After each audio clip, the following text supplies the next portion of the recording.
সেদিন রাতে আমি একা ফ্রি ফায়ার খেলছিলাম। হঠাৎ লবিতে একটা ফ্রেন্ড রিকোয়েস্ট আসলো।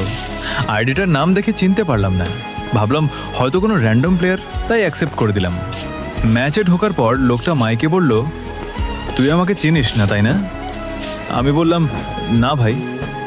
লোকটা হেসে বলল, চিনার কথাও না, কারণ আমাদের শেষ কথা হয়েছিল 3 বছর আগে। আমি অবাক হয়ে গেলাম। তারপর সে আমার পুরনো নিকনেম বলল, যেটা আমি অনেক আগেই বদলে ফেলেছিলাম। এবার একটু ভয় লাগছিল। আমি জিজ্ঞেস করলাম, আপনি আসলে কে?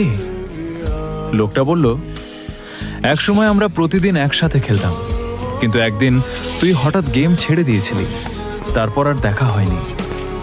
ধীরে ধীরে আমার মনে পড়তে শুরু করলো। সে ছিল আমার পুরনো স্কোয়াডের একজন, যার সাথে শত শত ম্যাচ খেলেছিলাম, কিন্তু সময়ের সাথে আমরা একে অপরকে ভুলে গিয়েছিলাম। ম্যাচ চলাকালীন আমরা পুরনো দিনের গল্প করতে লাগলাম, কোথায় ল্যান্ড করতাম, কিভাবে বুয়া পেতাম, আর কিভাবে রাত জেগে খেলতাম। মনে হচ্ছিল যেন কয়েক বছর আগের সময়টা আবার ফিরে এসেছে। কিন্তু ম্যাচ শেষ হওয়ার আগে লোকটা হঠাৎ বলল, আজ আমার শেষ দিন। আমি অবাক হয়ে জিজ্ঞেস করলাম, মানে? সে বলল, কাল থেকে আমার আর সময় হবে না, তাই ভাবলাম চলে যাওয়ার আগে পুরনো বন্ধুদের একবার খুঁজে দেখি।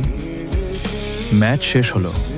আমি তাকে ফ্রেন্ড রিকোয়েস্ট পাঠাতে গেলাম, তখন দেখলাম সে আগেই আমার ফ্রেন্ড লিস্টে ছিল। শুধু 3 বছর ধরে অফলাইনে পড়েছিল বলে আমি তাকে চিনতেই পারিনি। আর সেদিন বুঝেছিলাম, কখনো কখনো মানুষ হারিয়ে যায় না, আমরা শুধু তাদের খোঁজ নেওয়া বন্ধ করে দিই। পার্ট 2 আমার ইউটিউব চ্যানেলে আপলোড হবে, বায়োতে লিঙ্ক দেওয়া আছে। সাবস্ক্রাইব করে ফ্যামিলির সদস্য হয়ে যাও। ওইখানে অলরেডি একটা হিস্টোরি আপলোড দেওয়া আছে, ভালো লাগলে দেখে আসতে পারো।